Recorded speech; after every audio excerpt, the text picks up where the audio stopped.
Sunogan Calle. We're on First Avenue. Everybody say yeah! Nigga, what? We got Negativo right here. Okay, nandito nga pala kami. Nandito nga pala kami sa Barangay Bagong Lipunan sa Prame. Salamat nga pala sa Whip Caps, Wall of Flavor Clothing, Batang Angas, saka kay Ryan yung nagtatu sa akin. Okay, pangatlong laban natin. Sa kaliwa ko, mag-ingay para kay Makoy ng Boss Mike!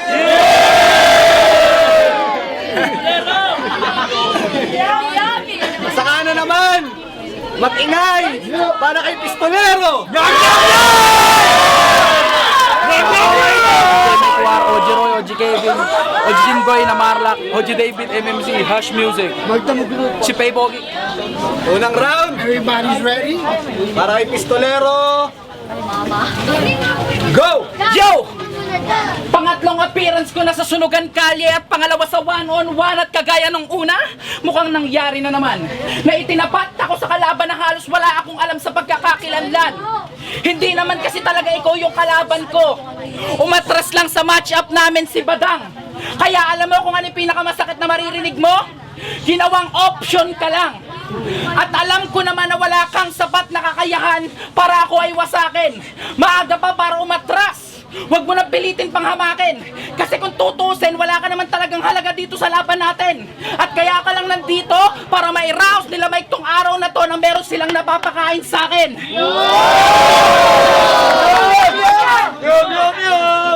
Yum, yum, yum. Sa South, part ka ng unang plan. Pero dahil sa akin, naging second letter ka. Kasi nakakita sila ng MC na sa'yo mas better pa. Nakakatawa. Sa lugar mo kabilang sa mga top slayer ka. Pero nung pinakita nila Mike, yung mga hanay na makakalaban ko, reserva ka lang. Naging bench player ka.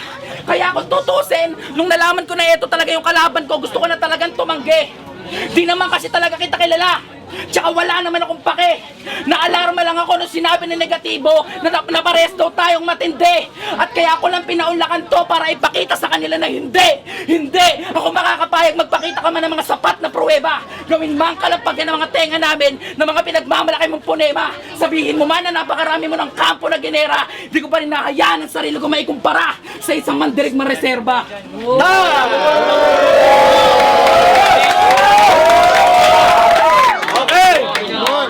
Unang round para kay Makoy. Go! Yo! Listen, ang manalo to hindi na nagbago. Alam mo kung bakit na tayo bakit umayo yung kalaban mo? Kasi ang taba mo. Okay, ito pala si Pistolero, yung nababalitang wala pang talo. Magaling ka daw, malupit ka daw, pero okay naman ba yung BP mo? Di ka naman ba nasusuka, di ka naman nahihilo, di ka naman nagtatae. Kita mo lupit tong kalaban, syempre. Para okay yung health mo pag diniretso ka ng palengke. Nigga Hertz, sino nagsabing nakakatakot to? Oh, nakakatakot yung mga libag sa batok mo.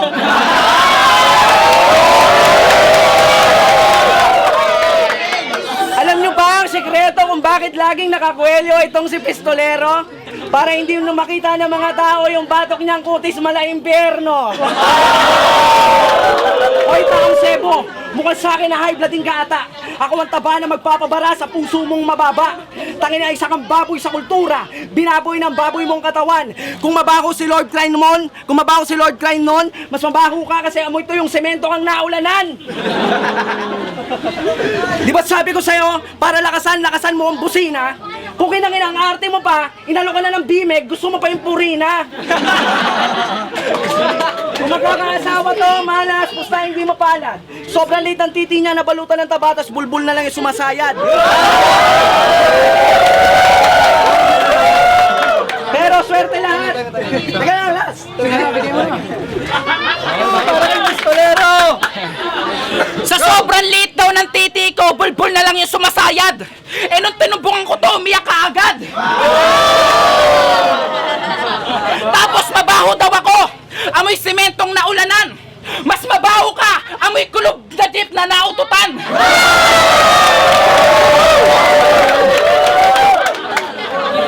Putang ina! Gagawin ko lang laruan to! Magsuot ka ng kwelyo kasi katawan mo!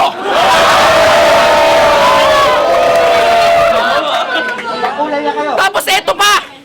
Halata na talagang tanga! Hindi na ako nagtatae! Nailabas na kita!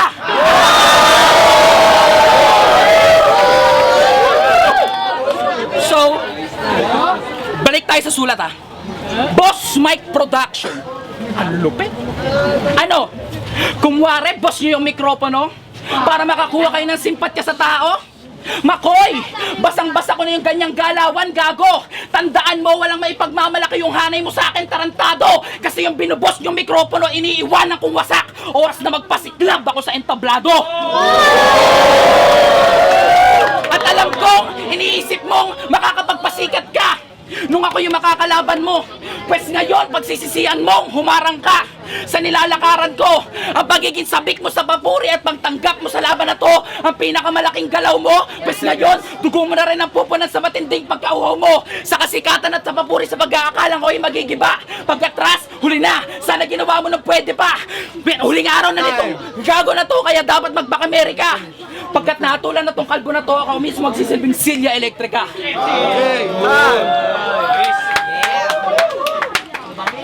Next round! May Makoy ng Boss Mike. Go! Yo, yung mga sinabi mo, yung totoo bilang. Kung ako mabaho, pukin ang ina, mukha kang kinulog sa drum. Tignan mo, ano ba yung mga totoo? Sabi mo, magkwelyo ako, bakit ka nagsuot ng buo?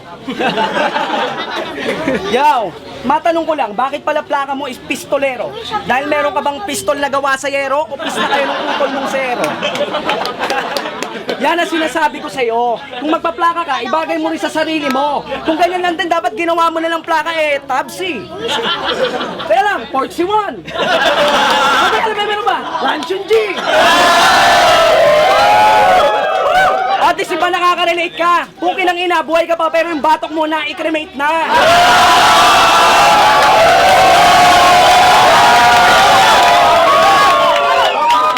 Alam niyo ba mga bata na ang tiyan ni pistolero pag dinaisek, puro spaghetti ang laman? Ay hindi pala, meron pa mga kotseng laruan. Tanginan to, kaya pala umiiyak yung mga kalaro mo noon. Kasi yung mga laruan nila, kinakain mo yon. May pistolero, hindi ka mananalo kahit maglaban tayo maghapon. Hindi ka mukhang magaling, mukha ka lang nangangagaw ng baon.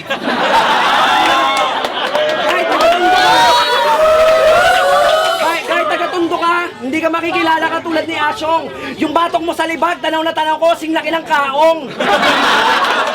Bastahan tayo, nung elementarya to, sa school nila, siya lang yung walang silya. Tapos pag kumakain sila ng airmat niya na babad trip, so dahil sa sobrang lapad niya, natatakpan yung ilaw ng bumbilya. O, diba? Teka lang. Meron pa ako sasabihin. Yung mga tao dito, lahat dito libre lumabas. Kung kinangina ko kay Mosh, hindi mo break kutsara tinitor niya. Dito wala ka nang kawala pag pinalo kita ng sarsa ng mantuma.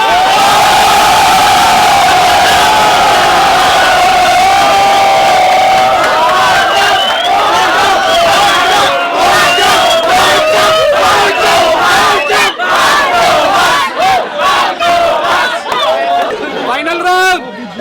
Final round para kay pistolero. Yo! Go! Tangina! Halatang bobo ng paulit-ulit! May dala pang bote ng mantuma, soli mo yan sa bahay nila Tita Bolet!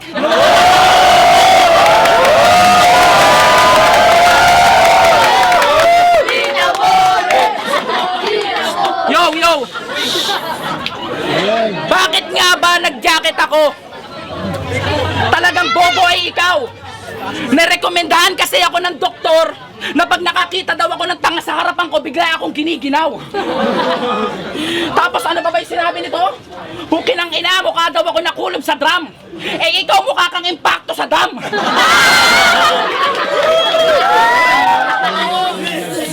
Kininginan to, halatang pakara. Kiningina mo, halatang laglag to. Kiningina mo, tinitira mo yung bato ko, ay lumulobo yung bayag mo. Yo! Magpo 4 years pa lang ata. Nung una ako nakapagsurat ng mga bara at nakakatawang natapos ko pa yun ng 1 linggo. Para lumalim yung mga letra ko, ginagalugad ko yung libro. Pero hindi ko kinikwento yung talang buhay ko. Alam mo ba kung ano yung punto ko dito? Napakatanda mo na, Makoy, nagawa ang sapawan ng isang bagito. Patunay lang yan na hindi nadadaan ang kagalingan sa tinagal at sa edad. At ang pinakamasakla pa doon, bata pa ang nagpamukha sa'yo na biting ka pa sa abilidad. Marahil sa laban na to, aangat ka. Pero hindi sa kadahilan ng ako ay iyong nasilat. Pagkat parehas tayong nasa timbangan at kaya ka lang aangat, kasi bara ko yung mas mabigat. Gets mo? Hindi, kasi tanga ka.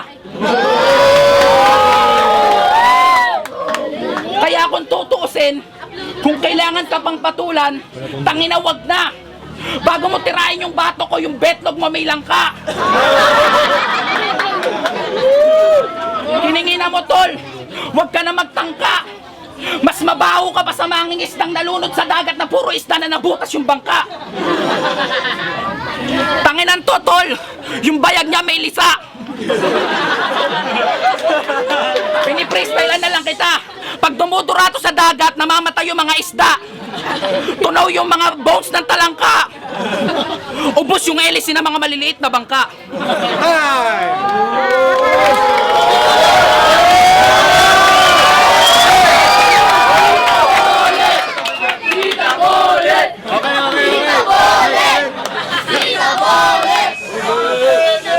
Okay, bago tayo punta kay Makoy, shoutout nga pala kay Tita Bolet. Okay, final round para kay Makoy ng Boss Mike. Yo, freestyle lang din to. Sinabi mo, ninako ko kay Tita Bolet, gago, binili ko yon 31. Tangina ka, para pag kinain ka namin, wala nang tira.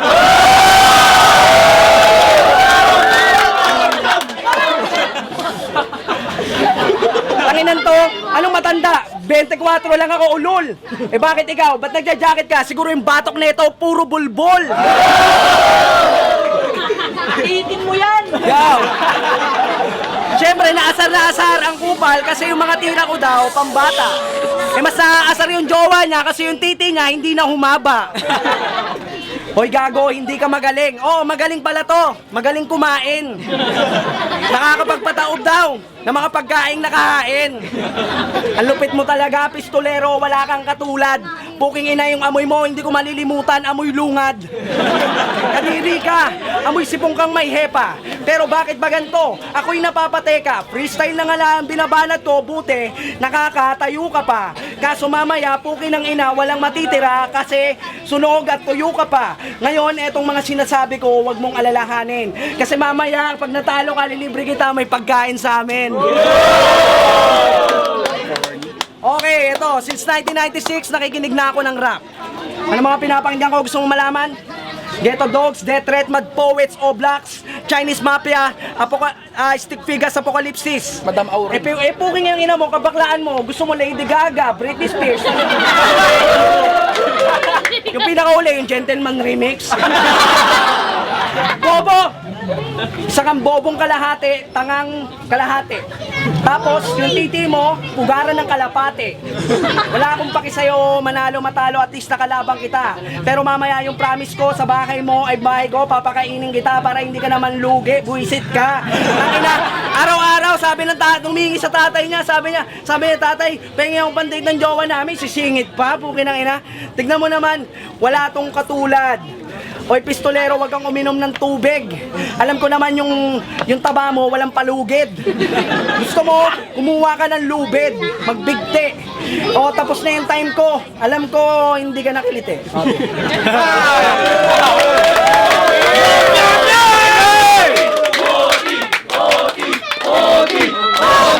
Okay, Pautan. We got the results right here. Negativo. Pistolero versus Makoy, Boss Mike. Tahimik. Magandang laban, mahigpit. Umuulan ng rebattles, both sides. Ang nanalo, resulta, votes to 4-1. Mag-ingay para kay Pistolero.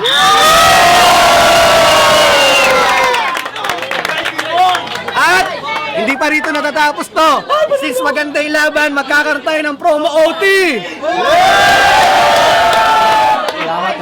Okay, so kanina, nauna si Pistolero, ngayon sa promo OT, mauna si Makoy ng Boss Mike. It's okay. Back up. Okay, promo OT to ha. Unlimited time. Let's go.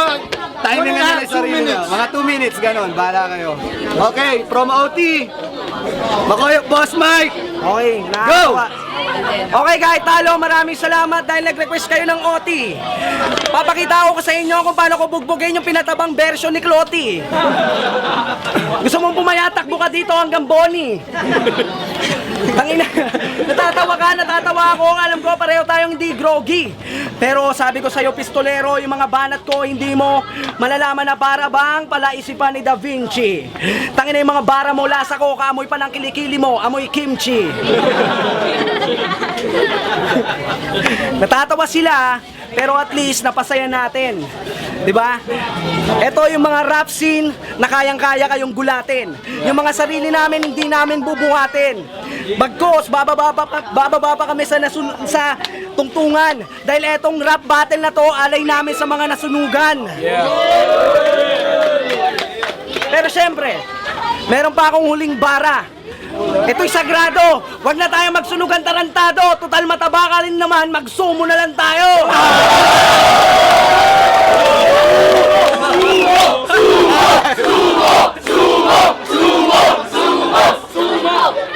Okay, OT round para kay Pistolero. Go! Sasagot din ako. Medyo sagrado. Total bakla ka naman, subo mo na lang to. Ayoko na sumo. Gusto mo sumo. Tapos, tangina yung kilikili ko daw, amoy kimchi. Kimchi pala. Amoy kimchi. Eh pukiningina mo, kamukha mo yung puwet ng anak ni Joey De Leon, si Kimpi. Mukha kang nabiyak na Kiki. Mukha kang matandang mamamatay na may TV. Kamukha mo yung ilalim ng skateboard sa XXX Tricky. Kamukha mo yung tutuli sa malaking tenga ni Mickey. Mouse. Kasi tol, tanginan to, halatang bobo ang kakasaya kong hinamon. Papakainin daw ako sa kanila, eh wala na nga siya malamon. Tapos pangalan ko daw, ano ba yun? Porchak, eme, tangina, parang unggoy. Eh total, mongoloid ka naman Makoy, dapat pangalan mo Budoy.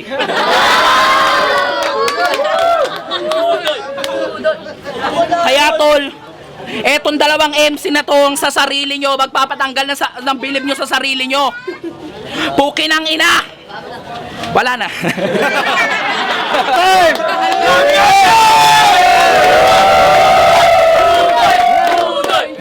Negatibo nga pala, aka Boy Torero, ang batang gigolo. Ito nga pala yung judging nung third battle natin. Pistolero versus Makoy of Boss Mike. So, we're gonna take it to the judges now. Mzite. Sa akin gusto ko sana ng OT kaso yung round 1 kuwang-kuha ni Pistolero, tapos round 2 punchlines nung Makoy ganda, solid, buong-buo. Although nai-rebat ni Pistolero pero maganda yung deliver niya. Tapos nung round 3 parang halos patas lang pero nakalamang ng konti si Pistolero kasi consistent. Tapos ayun, yun lang. Pistolero. J-Master. Para sa akin, all three kay Pistolero, ibang klase yung mga delivery niya, no? Tsaka yung mga ribat niya, maganda, dire-diretso, walang hinto. Kaya para sa akin, Pistolero, all three. Sa akin, bibigay ko rin kay Pistolero kasi bigat yung mga binitawan niyang lyrics, yung mga kataga na binitawan niya, mas lyrical at nandoon yung punchline at lyrical at the same time na paghalo niya pati yung freestyle at written verse niya, pinagsama niya, pinagtugma niya na parang iisa lang siya. Although props din kay Makoy kasi solid yung mga punchlines niya, delivery ng punchlines lahat at meron pa siyang mga tumas, solid yun. Pero Pistolero pa rin para sa akin. Lady. Hi, ako, ang boto ko para kay Pistolero. Kasi si Makoy magaling din naman actually. Yun nga lang, medyo nauutal pa siya, tsaka medyo paulit-ulit yung mga salitang binibitawan niya. Unlike kay Pistolero, talagang normal na lumalabas sa bibig niya yung mga katagang binibitawan niya. Tsaka, ayun, malinaw, kaya Pistolero ako. Ako si Pistolero rin. Yung first round, sobrang galing din ng delivery niya. Tapos magaling pag-deliver. Mga banat niya okay din. Tapos si Makoy magaling din pero medyo paulit-ulit, ganun. So parang Pistolero.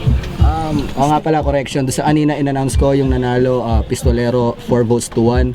Nagkamali lang ako ng dinig sa sinabi ni J Masta. Ang dinig ko kasi kanina Makoy, tapos ang binoto pala niya which is talaga si Pistolero. So medyo maingay kasi yung crowd kanina kasi maganda yung laban eh. So ayun, kokorek ko lang yung naging boto kanina, 5-0 Pistolero.